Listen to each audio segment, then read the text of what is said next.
Olá, tudo bem? Você, fisioterapeuta, já recebeu na sua clínica um paciente com quadro de dor crônica que você trata e ele não melhora? Isso te frustra? Isso te deixa sem saber como lidar com um paciente desse? Pois bem, eu tô aqui para te ajudar. Meu nome é Isabela, eu sou fisioterapeuta, mestranda em ensino em saúde pela FAMEMA, e eu vim falar um pouquinho hoje para vocês sobre a dor musculoesquelética e os aspectos emocionais do paciente que está em tratamento fisioterapêutico. Sugiro que peguem papel e caneta e venham acompanhar a aula comigo. Bom, pessoal, vamos começar então com um caso clínico que vai servir como disparador para a nossa aula de hoje, tá? CRGS, gênero feminino, 52 anos, com ensino superior completo, trabalha como professora. Chega à clínica de fisioterapia com guia do convênio com as seguintes informações do médico solicitante. CID 54.2. Solicito fisioterapia analgésica e motora. A conversa a seguir se trata do momento da avaliação. Oi, bom dia, tudo bem? Meu nome é sou fisioterapeuta e eu que vou te atender, tá? Bom dia, prazer, C. Vi aqui no seu pedido que é uma cervicalgia, né? O quê? Não sei o que é isso, não. Cervicalgia é dor na cervical, no pescoço. Conta pra mim um pouquinho do seu quadro de dor, onde você tem dor, quando e como começou. Ah, é, no pescoço também. Mas assim, eu tenho uma dor muito chata nessa região aqui de pescoço que irradia até o meio das costas e vem pro ombro direito. Às vezes chega até a mão, formiga, sabe? Já faz muito tempo que eu tenho essa dor. Acho que desde quando eu me separei do meu marido, mais ou menos. Que aí eu tive que trabalhar em duas escolas para poder criar meus filhos, sabe? Eu tenho dois filhos, criei praticamente sozinha. Tive que trabalhar muito para dar tudo para eles. Entendi. Você fez exame de imagem? Fiz sim, tá aqui, ó, as imagens estão aqui. Presta só o laudo para eu colocar aqui na sua ficha os achados. Olha, Cê, aqui diz que você tem apenas uma retificação na coluna cervical. E na sua C7 tem um pequeno osteófito. Não é nada grave, mas precisa cuidar para a dor não piorar, né? Piorar? E tem como piorar? Eu já tenho muita dor. Tem dias que a dor é tanta que eu não consigo fazer nada em casa. Lavar uma louça já me trava tudo. Depois que meus filhos saíram de casa, eles fazem faculdade fora, sabe? O serviço de casa diminuiu, mas a impressão que eu tenho é que tá cada vez mais dolorido. Será que é a idade chegando? Pode ser sim. Com o passar dos anos, nós vamos perdendo a hidratação dos discos vertebrais. Isso pode gerar desgaste da articulação vertebral. Falando nisso, você tem mais algum problema de saúde? Como assim? Pressão alta, diabetes, cardiopatia? Ah, não, isso não. Só trato depressão só, mas eu tô acompanhando com um psiquiatra. Então tá joia, C. Você tá com muita dor hoje?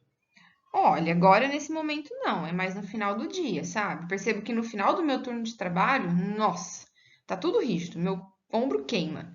Ainda mais se é um dia estressante, sabe? Parece que a dor piora se eu passo por algum estresse. Sim, piora mesmo, né, C? Então eu vou começar aquecendo o local da dor para ativar essa circulação sanguínea para poder fazer os alongamentos, tá bom? Tudo bem, mas não vai doer mais tarde se mexer hoje assim, logo de primeira? Pode ser que fique dolorido sim nas primeiras sessões, mas precisa mexer. Então, doutor, eu já fiz fisioterapia um ano pro mesmo problema e não melhorou nadinha. A moça lá me pedia para alongar para cá, para alongar para lá, e nunca melhorava. Por isso que eu nem voltei lá. Não sei, acho que é melhor ficar só com aquele choquinho. A dor me deixa muito irritada e frustrada, me limita pra tudo. Não tenho nem vontade de sair de casa quando eu tô com dor. O choquinho eu vou pôr no final, depois dos exercícios. É importante fazer exercício porque a gente precisa corrigir a curvatura da sua coluna para devolver movimento e funcionalidade. Se a gente não corrigir a curvatura, a gente vai estar só tratando o sintoma que é a dor e não a causa da dor, entende? Por isso que não melhora. Vamos fazer assim, ó. Vamos aos poucos, tá? Vamos fazer um exercício hoje, na próxima dois, na outra três, gradativamente. Você tem liberdade para falar se está doendo, se quer parar. Só me avisar. Senta aqui nessa cadeira que eu vou lhe tirar o aparelho do outro paciente e já volto. Bom, pessoal, esse é o caso clínico da nossa aula de hoje, tá? E ele vai servir como disparador para as discussões que vão vir a seguir.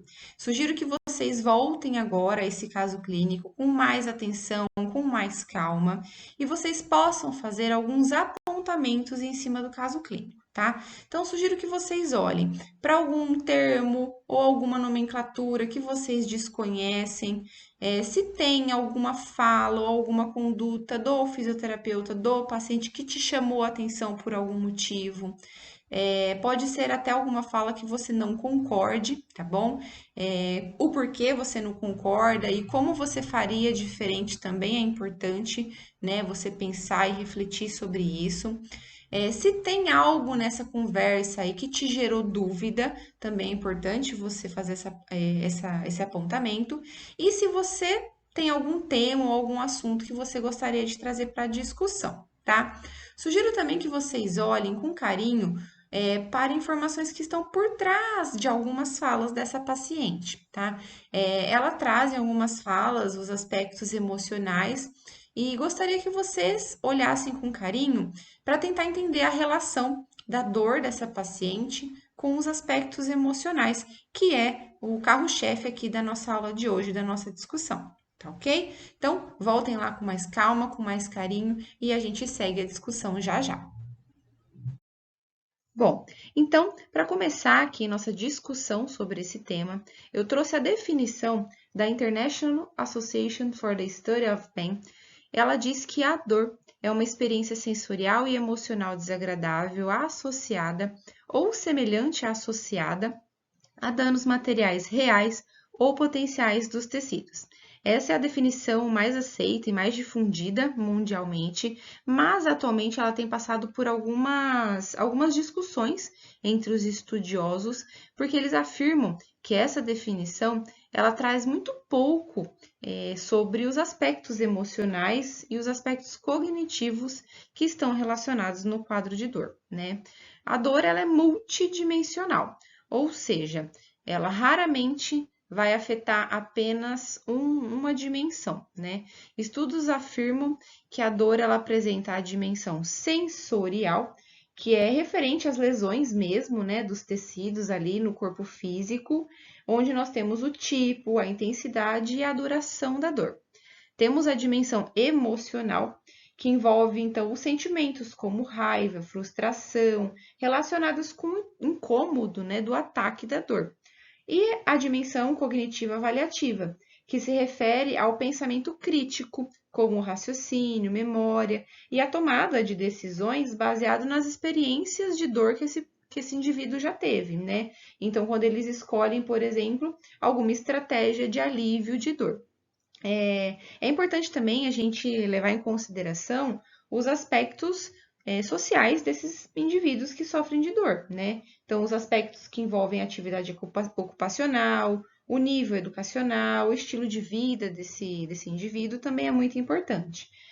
A dor ela é uma ciência que não é exata, né? Ela é individual, ela é subjetiva e inerente a cada ser que sofre de dor. Por isso, é um assunto tão estudado e mesmo assim tão complexo. Uma das interfaces de dor, da dor, são aquelas causadas por fatores orgânicos, né? Ou seja, por lesões mesmo dos tecidos. A essas dores, né, que são causadas, vindas de fatores orgânicos, a gente pode ter a dor nociceptiva, que é a dor causada por uma lesão mesmo, né, de algum tecido, fazendo que haja substâncias algiogênicas ali naquele lugar, que é o motivo pela causa da dor, né? A dor neuropática, que acontece uma desaferentação por lesão do sistema nervoso central ou do sistema nervoso periférico. E atualmente surgiu a dor nociplástica ali na nossa literatura, que por algum motivo há uma sensibilização das vias de dor sem causa definida, podendo ou não ter uma doença ali, né? Como, por exemplo, a artrite reumatoide, ela é uma doença que sensibiliza as vias de dor, mas fatores como estresse, conflitos, experiências de dor prévia, elas também são disparadores para uma sensibilização das vias de dor. Quando a gente não tem nenhuma causa orgânica envolvida no quadro de dor do paciente, essa dor pode ser uma dor nociplástica e pode ser uma dor psicossomática. Elas não são a mesma coisa, né, nociplástica, psicossomática, mas nos levam para um mesmo raciocínio, né? Do quanto os aspectos emocionais podem interferir no quadro de dor de quem sofre ali, de quem está envolvido nesse quadro de dor. Em relação ao tipo de dor, nós temos a dor aguda. Ela trata-se de uma dor rápida, né, de duração enquanto dura o agente agressor. Geralmente ela é um alarme, um sinal, né, do corpo de que algo ali não tá legal, de que algo ali não vai bem. E é uma dor que pode durar de horas a alguns dias. Já a dor crônica, a literatura traz que é uma dor que permanece por 3 meses ou mais no indivíduo, e independente se dura 3 meses, se dura um ano, ela é capaz de gerar sentimentos relacionados a essa dor, como frustração, irritabilidade, por exemplo. Para a psicanálise, a dor nada mais é do que a expressão das perturbações psíquicas pelo corpo, especialmente relacionadas à dor crônica. A dor ela é uma forma de adoecer que não é capturada pela objetividade da medicina, né? A medicina ela é muito objetiva. E a dor, ela não pode ser mensurada pela objetividade da medicina.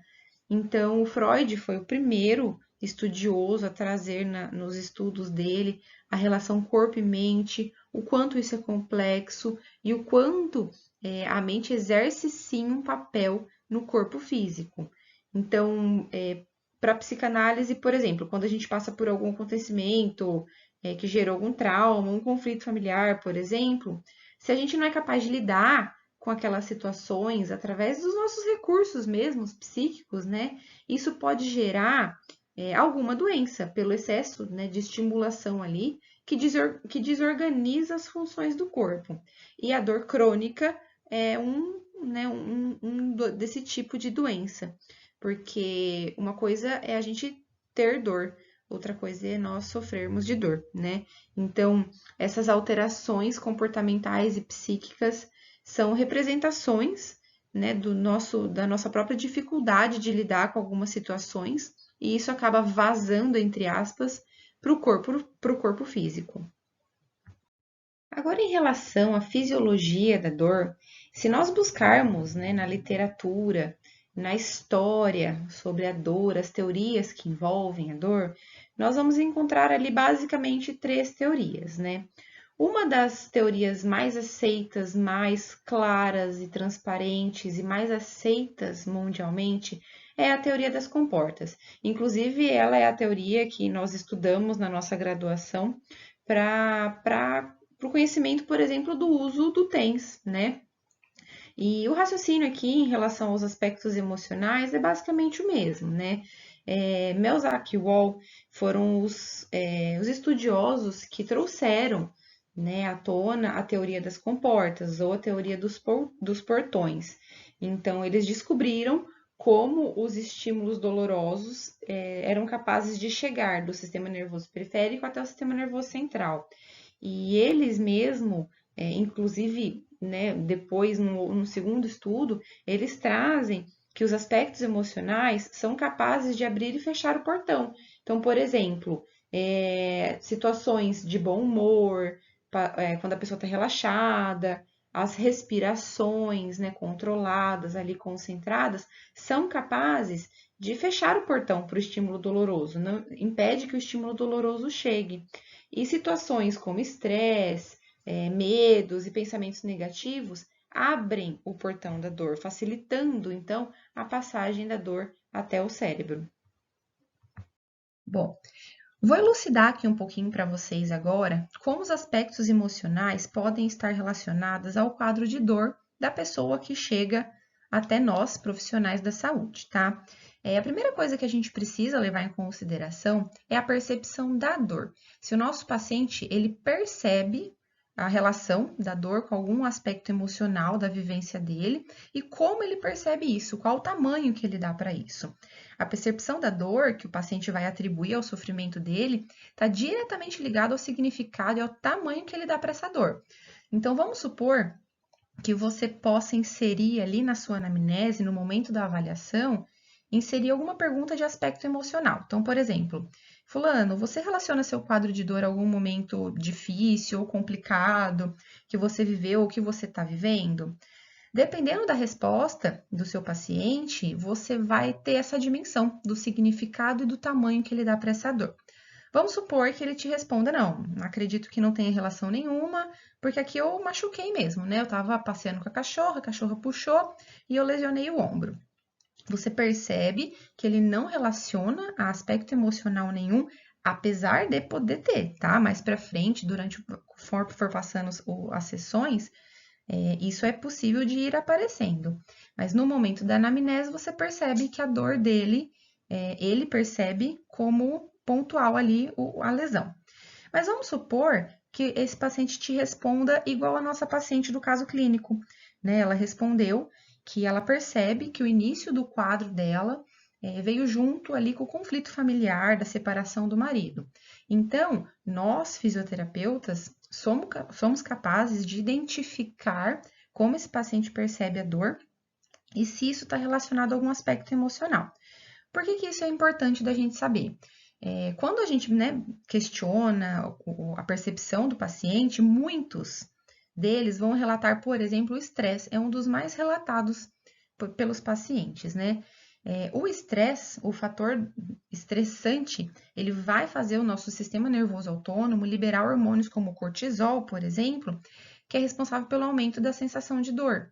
Né? Ele vai provocar uma tensão muscular ali, porque ele aumenta, ele sensibiliza a via de dor. O fato do paciente estar, né, nesse quadro de dor e o sistema nervoso autônomo a todo vapor ali, vai gerar esse tensionamento muscular gerado pela liberação do cortisol, vai impedir ou vai limitar a capacidade de troca de oxigênio e nutriente ali no tecido, o que vai resultar em acúmulo de ácido, resultando em mais dor. A dor por si só gera estresse. Então, o nosso paciente, ele fica num ciclo, né? Estresse, dor, dor, estresse. A gente precisa entender isso e precisa ajudar o nosso paciente a quebrar esse ciclo, tá? À luz da psicologia, o estresse também é explicado. Para a psicologia, o estresse é uma resposta do corpo frente a traumas e conflitos ali do dia a dia que não são resolvidos. Então, o fato da gente não saber como lidar com algumas situações estressantes acaba gerando a liberação desses hormônios também, o que vai causar a cascata aí fisiológica da dor, tá? As situações traumáticas também pode aparecer ali na anamnese ou conforme você for desenvolvendo ali o seu tratamento fisioterapêutico. E as situações traumáticas também podem estar relacionadas com a dor, tá? A falta da representação psíquica ali do evento que gerou a experiência traumática faz com que essa experiência, né, faz com que esse evento ele se manifeste no corpo em forma de dor crônica. É como se o que a gente não elabora a nível psíquico vazasse pelo corpo físico.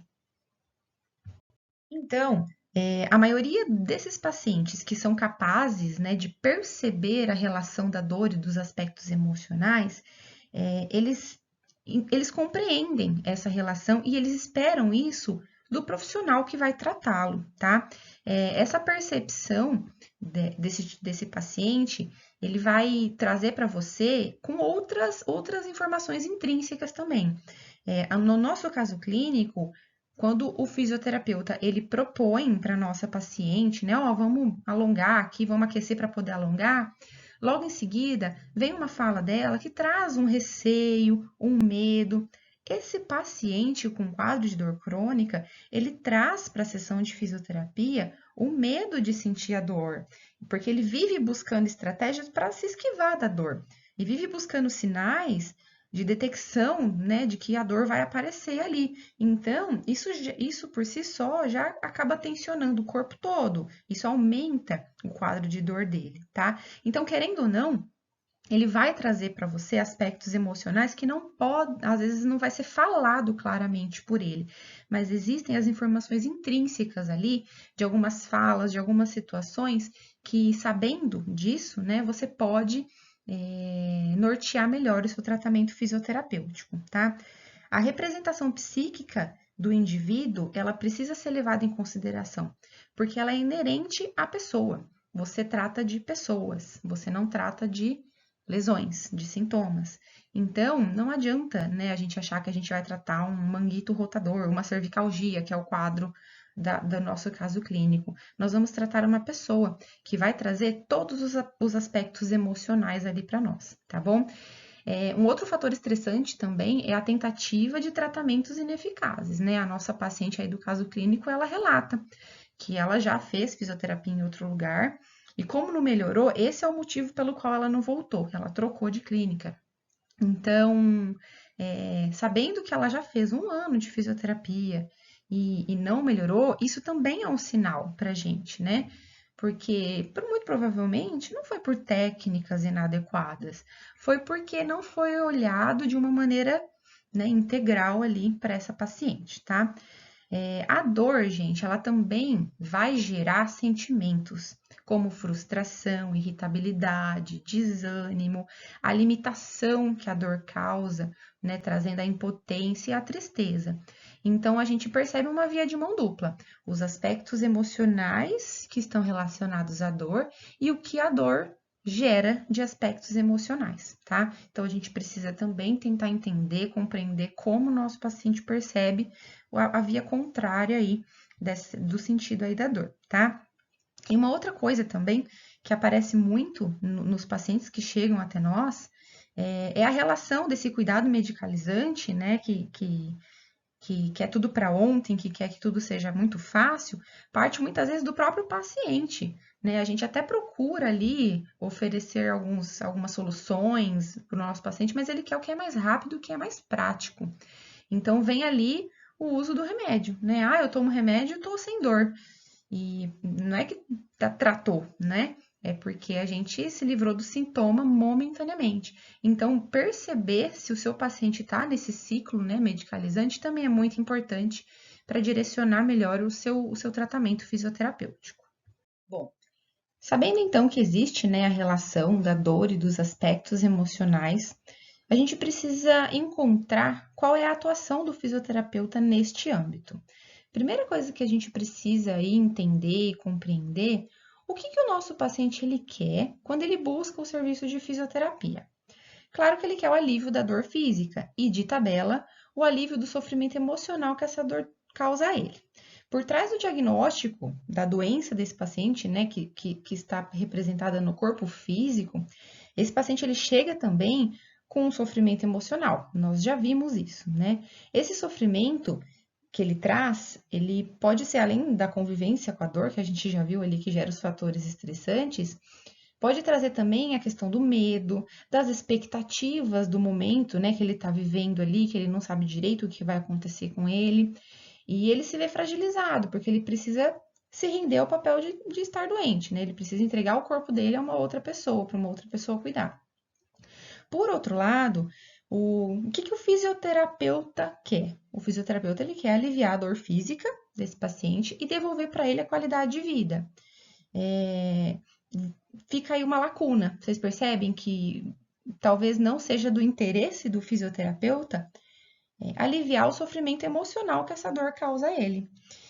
Não estou dizendo que o fisioterapeuta precisa acolher todas as angústias e problemas do paciente, não é isso. Mas é entender que essa relação existe e precisa ser levada em consideração. Para alguns estudiosos, não é só a falta de preparo na formação ali, na graduação do fisioterapeuta, que insensibiliza ele para olhar para esse lado. Por muitas vezes é um mecanismo de defesa mesmo do próprio fisioterapeuta, das próprias experiências que ele já vivenciou durante a vida dele, que leva a um afastamento emocional, né? E esse afastamento pode levar à substituição, né, da pessoa que chega até ele, e o fisioterapeuta substitui pelo caso clínico que chega até ele.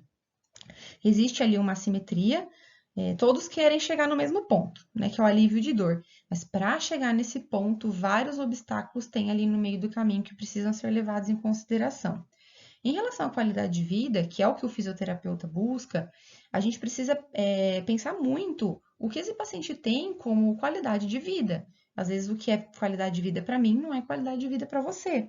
Então, as experiências individuais de cada pessoa que chega ali até o serviço de fisioterapia também precisa ser levado em consideração.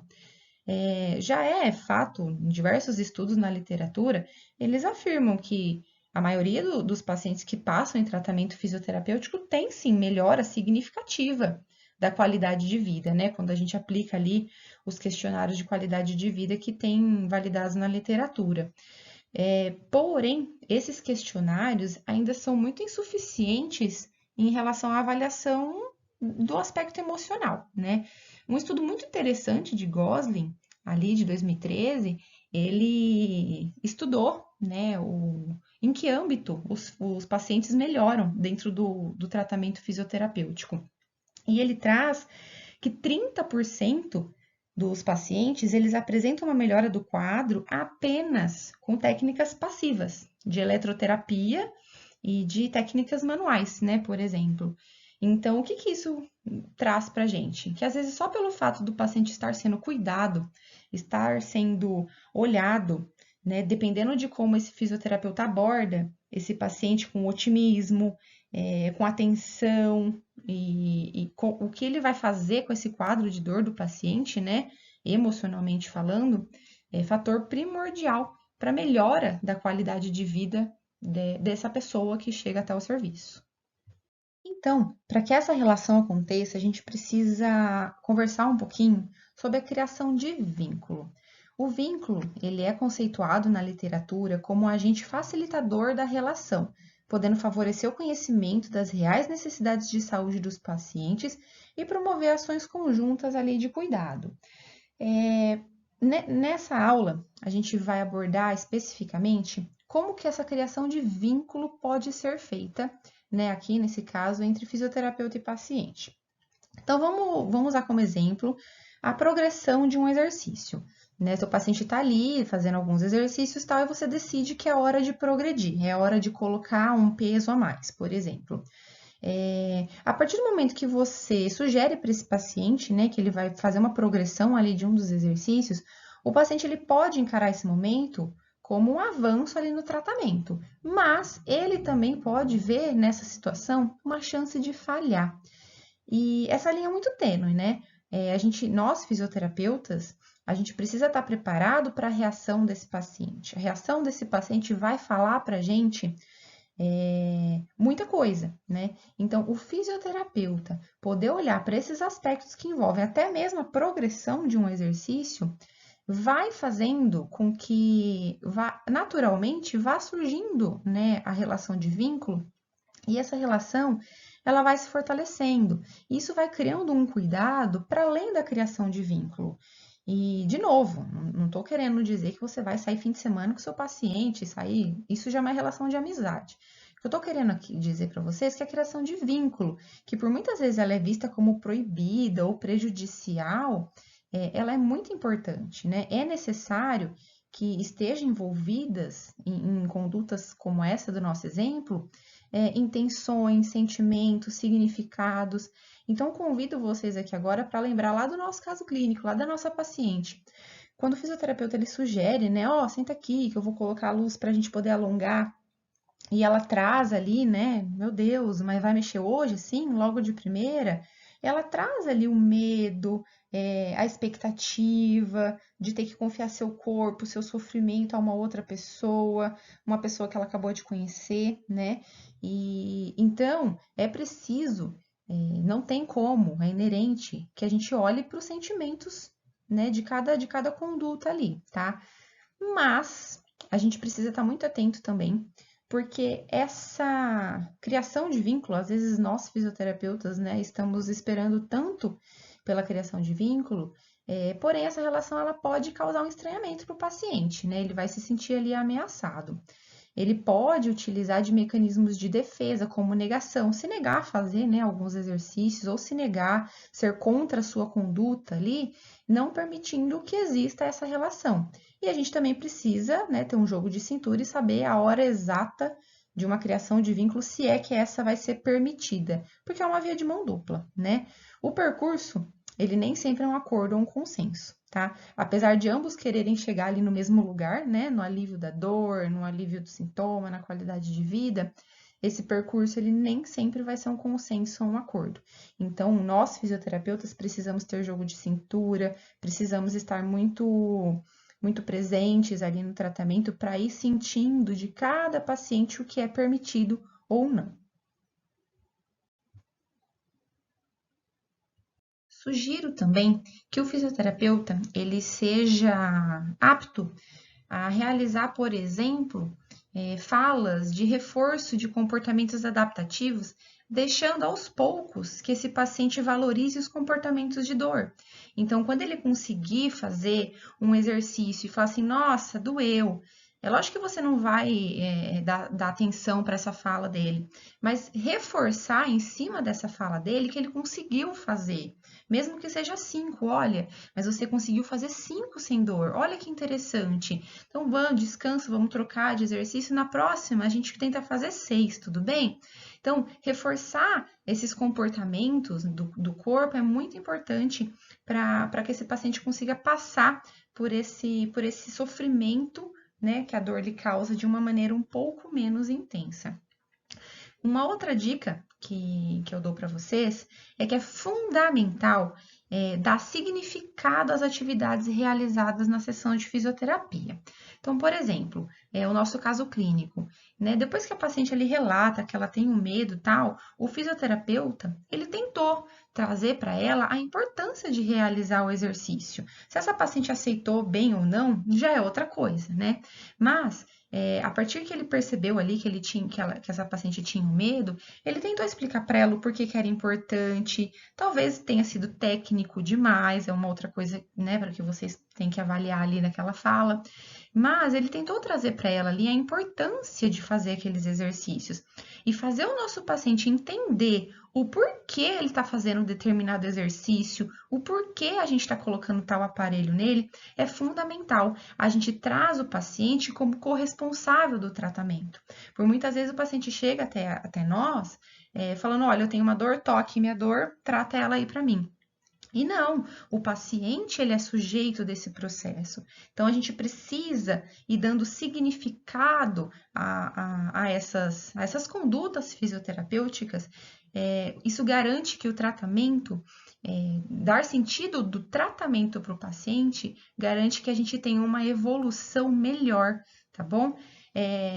Aí a gente percebe, né, o tamanho da responsabilidade que o fisioterapeuta tem na mão. Poxa vida, eu preciso, além de saber tudo tecnicamente, saber tudo subjetivamente? Sim, é uma responsabilidade enorme que a gente tem nas mãos, né?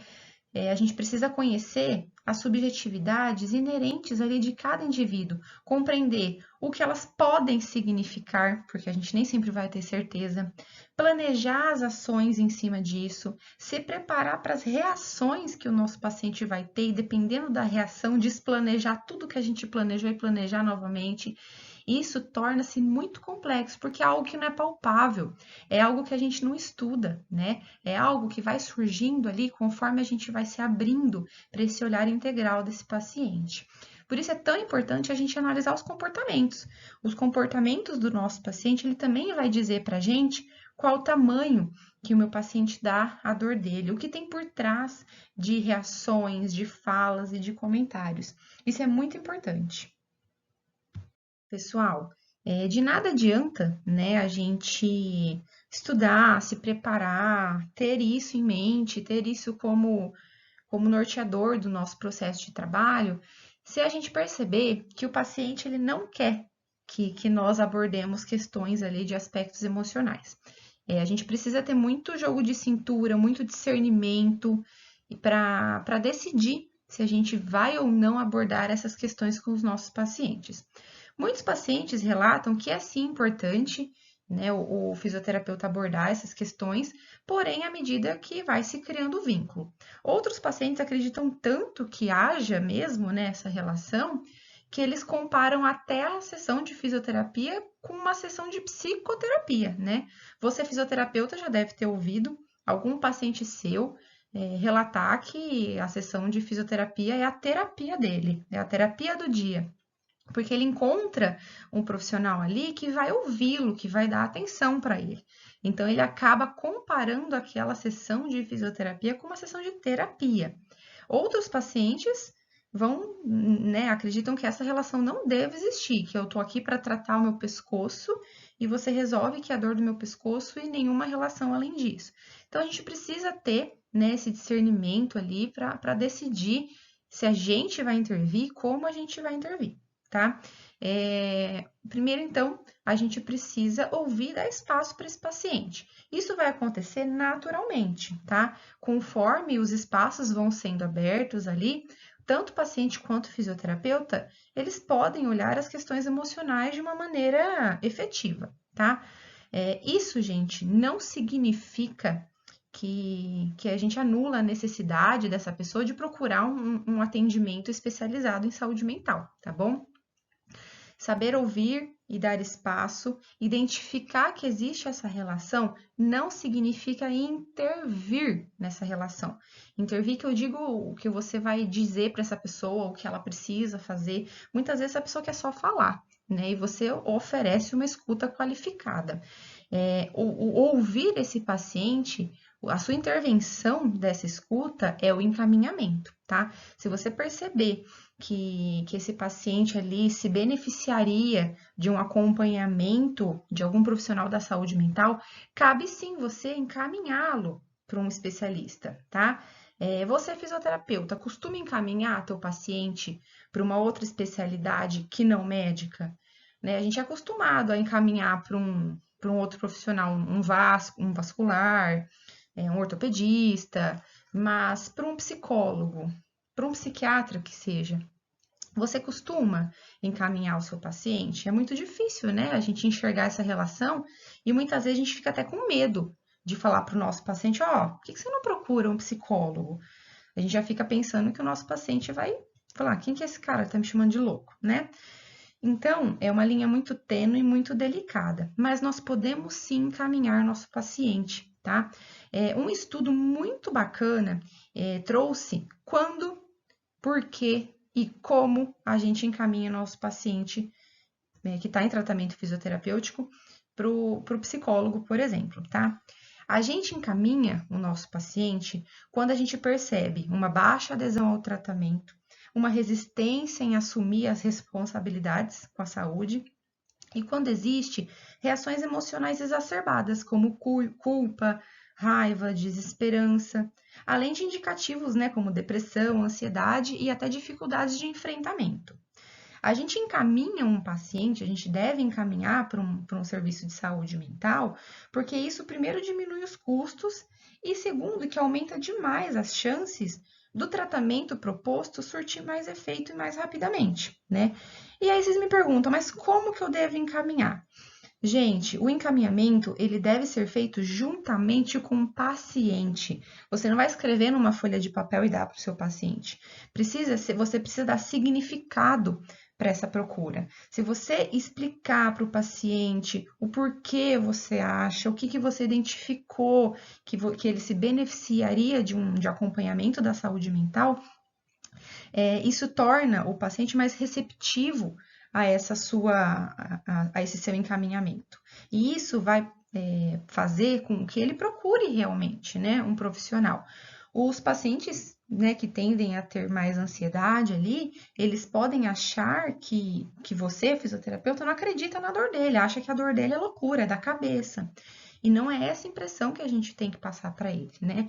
A impressão que a gente precisa passar para ele é que a procura por ajuda de um profissional da saúde mental ajudaria ele. Você pode explicar para ele até todo esse processo que a gente acabou de discutir até o momento, né? Que existe a relação da dor com os aspectos emocionais, explicar para ele, né, a cascata fisiológica da dor, não sei o quê. Tudo isso vai ajudar o seu paciente a dar significado para essa procura. E aí, então, a gente chega na parte que vocês mais esperavam, né? Legal, Isabela. Legal tudo que você disse até aqui. Concordo com algumas coisas, discordo de outras, mas eu quero saber da onde eu começo, né? Como que eu coloco tudo isso na minha prática profissional? Então, a gente sugere que vocês possam praticar a abordagem de maneira integral desse paciente. E a abordagem integral, ela começa, né, o start dela é uma escuta. Prover a escuta para esse paciente por si só já vai permitir que ele perceba que ele está ali para ser cuidado. Isso vai promover a melhora das expressões, né, desse paciente, o que vai facilitar para você, fisioterapeuta, o processo de leitura da subjetividade dele de uma maneira mais leve, de uma maneira natural.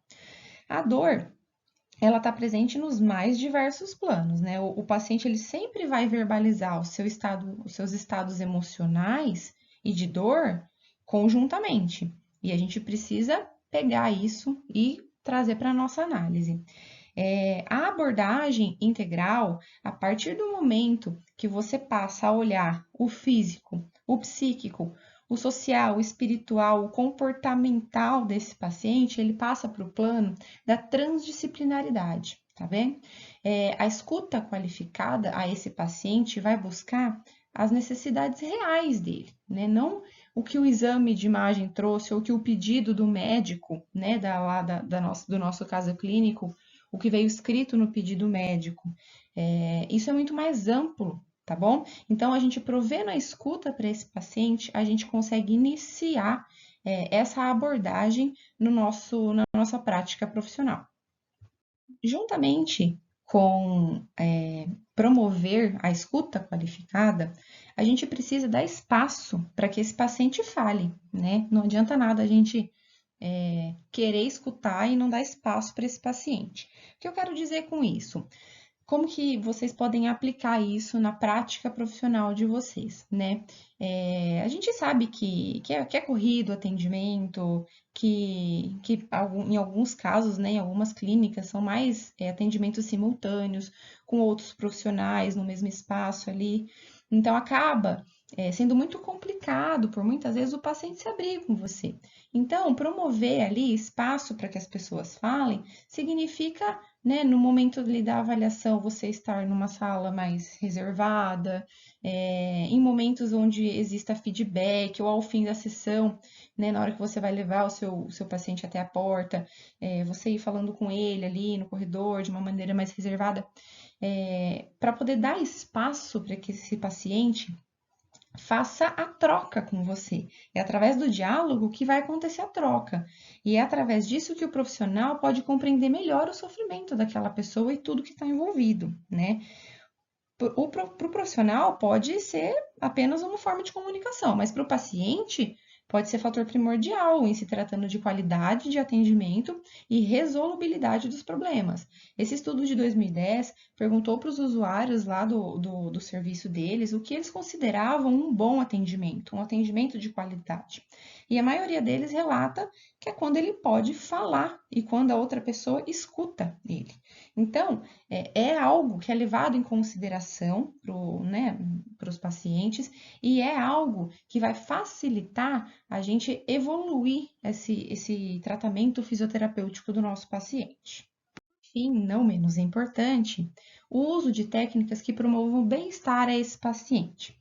Para isso, você vai precisar das experiências prévias desse paciente. Então, vamos supor que você escolha para cervicalgia, lá do nosso caso clínico, eu vou fazer uma tração cervical. Você precisa saber se essa paciente já passou por a experiência de ter alguém ali, duas mãos, puxando o pescoço dela, se foi legal, se não foi, se ela ficou tensa, se ela ficou com dor.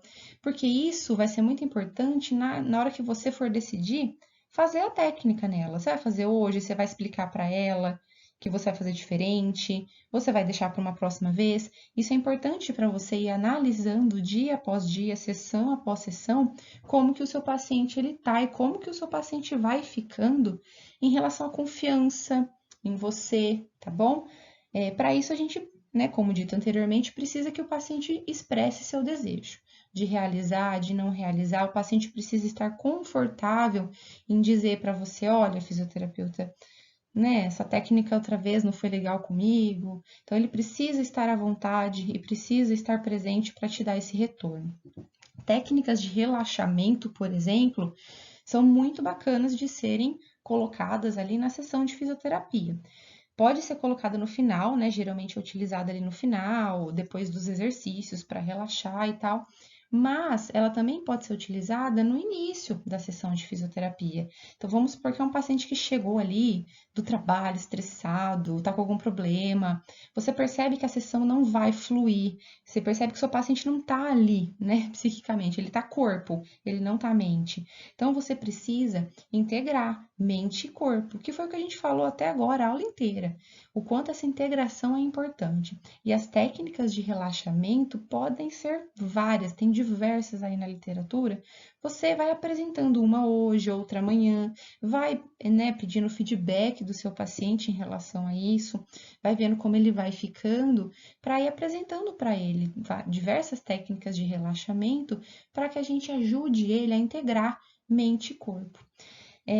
Tudo isso, né, vai te levar a um atendimento de boa qualidade. Não posso te garantir isso. Isso vai do que você vai fazer com tudo isso de informação que eu te dei até o momento. Porque o atendimento de boa qualidade, ele não tem que ser bom para você, fisioterapeuta.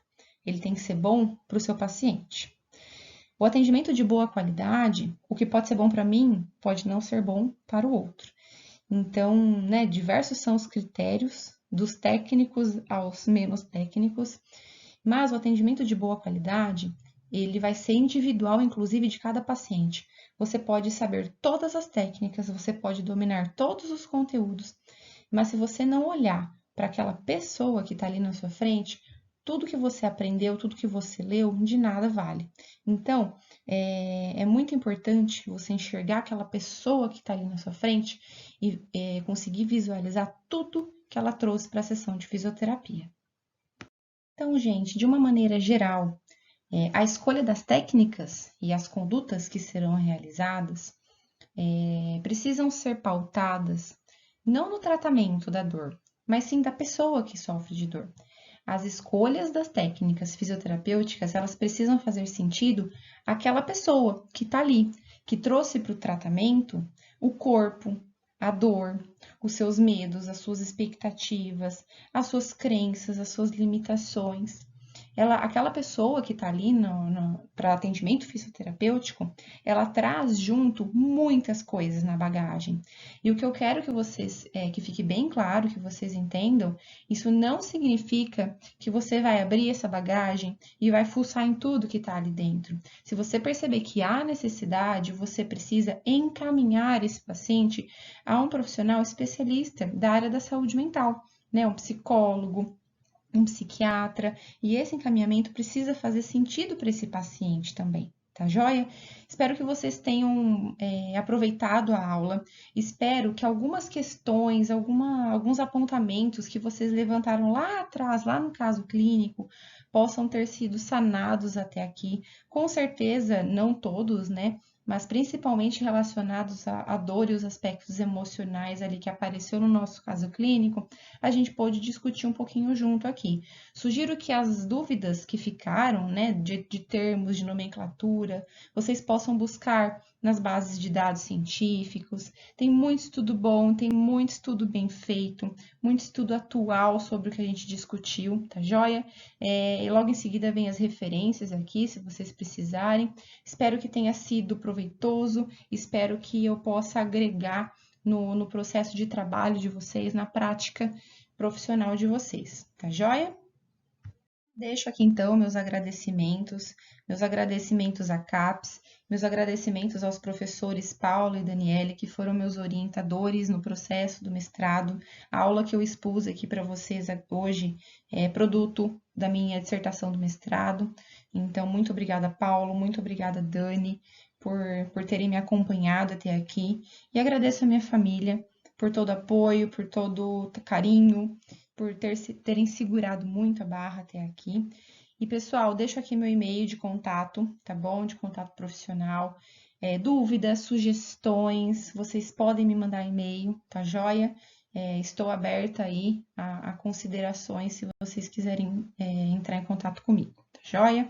Muito obrigada e bom trabalho!